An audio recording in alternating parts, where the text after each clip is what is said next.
To introduce former Commandant, former Supreme Allied Commander of Europe, former National Security Advisor to the President, General Jim Jones. Thank you. Thank you. It's a great honor to have been asked to do this. I'm thrilled beyond words. Our families go back a long way. My oldest son Jim and his brother standing next to him, his fraternity brother Steve Scarf, and Doug were classmates at Virginia Tech, and the fact that some of their kids are going to Virginia Tech shows that the university is willing to forgive and forget. Let bygones be bygones. And I would probably guess that the kids are going to exceed the grade point average by quite a bit more than the achieved. I'm just guessing here. I'm just guessing because of the number of times my wife and I went down and had to go through the humiliation of, we wanted to go down and talk to his counselors, and the counselor had to turn to Jimmy to say, is it okay if I talk to your parents about your academic performance? And every time he waited just a little bit longer than my comfort zone allowed me to tolerate. It was really a painful process, but here we are many years later, about to witness a very important ceremony in the lives of a very exceptional family, one that we're very, very close to. And I think the last person I promoted was you, the colonel. I think that was in the Pentagon, right? Yes, sir. Yeah. And but was I retired? I was retired then. So, yeah. I think that's it. So to be able to do this twice is really a special pleasure. Those of you who've served in uniform, have been associated with the military, know that getting promoted is a big deal. Secondly, getting promoted sequentially all the time is even a bigger deal. If I remember correctly, the odds of being promoted from lieutenant to captain are somewhere around 80%. From captain to major, it's about 70%. From major to lieutenant colonel, it's about 60%. From lieutenant colonel to colonel, it's about 50%. And then to brigadier general or rear admiral, it's less than 10%. It's probably close to about 8%. And then if you come up for 2 stars, it jumps back up to 50%. So it's, go figure. But this is definitely the big one. Maybe as big as what you have to go through in OCS to become a second lieutenant, which you no doubt recall. So the formative years and then this one are the two big ones. And Doug Clark has really excelled at just about everything he's done. Having sat on a number of selection boards, I can tell you that there's one thing that happens almost immediately when you get your briefing books of who you're going to brief and who you're going to recommend. And what happens is you can tell who is going to make it, who's really going to make it without a problem. You can tell who's not going to make it without a problem. And the rest of it, it's the middle ground. And it is an agonizing procedure. It's very difficult. Everybody takes it very seriously. But one of the things we look for in promoting people to flag and general officer rank is balance. And that the balance comes, if you're in the infantry MOS that Doug was in, the balance comes from how much field time did you have? How much command time did you have? How many staff jobs did you get, both in the field and at the Marine Corps headquarters? how many joint jobs have you had?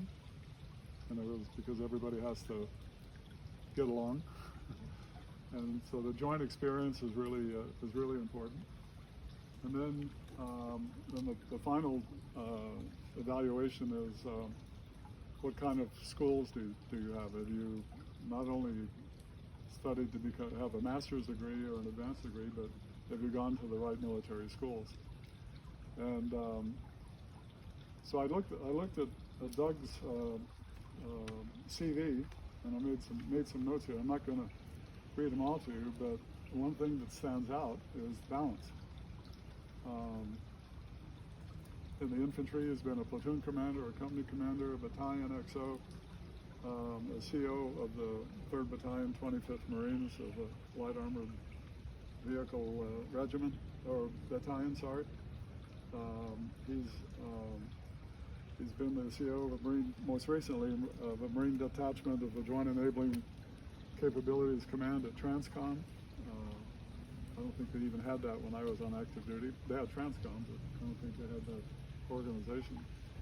And then when you look at his staff credentials, both at headquarters, Marine Corps, and the Joint Staff, it's perfectly balanced. And if you look at the schools he's been to, starting with the basic school and all the way through from mid-level school to high-level school and the like, he's hit all the wickets and he's done everything. And what's really important is he's done it very well.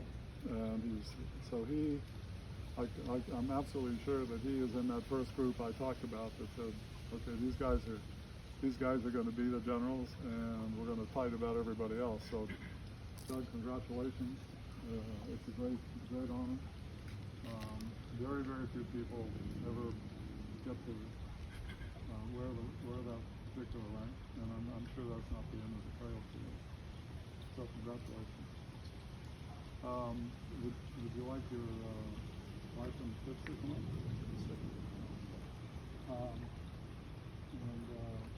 What would you want to say about that? No, you're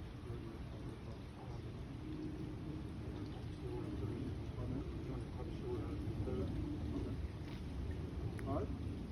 How about yours?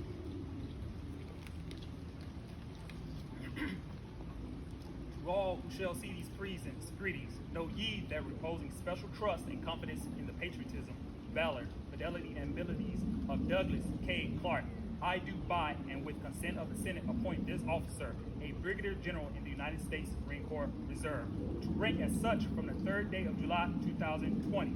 This officer will therefore carefully and diligently discharge the duties of the office to which appointed by doing and performing all manner of things thereunto belonging. And I do strictly charge and require those officers and other personnel of lesser rank to render such obedience as in due an officer of this grade and position. And this officer is to observe and follow orders and directions from time to time as may be given by the President of the United States of America or other superior officers acting in accordance with the laws of the United States of America.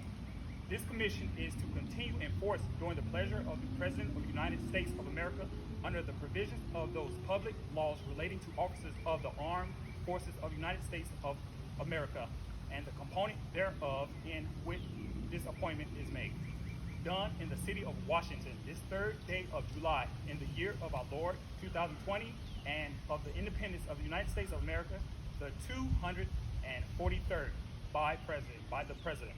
Signed, David H. Berger, Commandant of the Marine Corps. Signed, Kenneth J. Brathwaite, Secretary of the Navy. Thank you. Valerie, would you like to come up with the kids? While Valerie's coming up here and the children, we all know just what a great role they've played in helping Doug achieve this great milestone. Without Val and the kids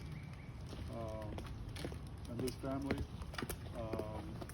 this would be a very hard thing to achieve. So congratulations. Before you put them on, you can put them on and I'll start. Huh?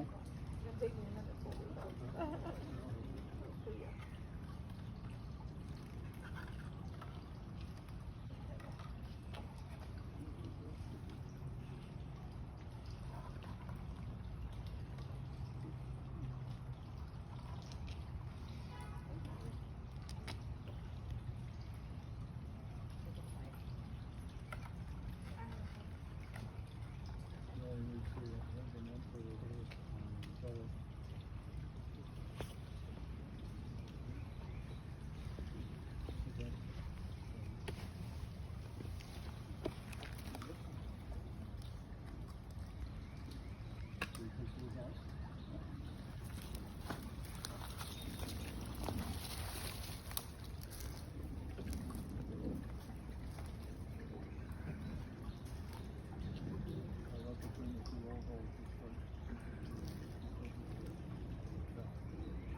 solemnly swear that you will support and defend the Constitution of the United States against all enemies, foreign and domestic, and that you will bear true faith and allegiance to the same.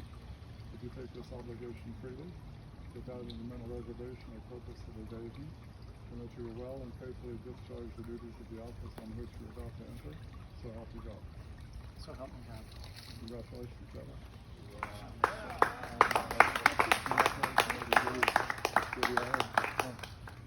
Congratulations to you all. Okay. Thank you. Good. Thank you. Congratulations to you as well. Thank you, sir. Ladies and gentlemen, Want to take a picture? probably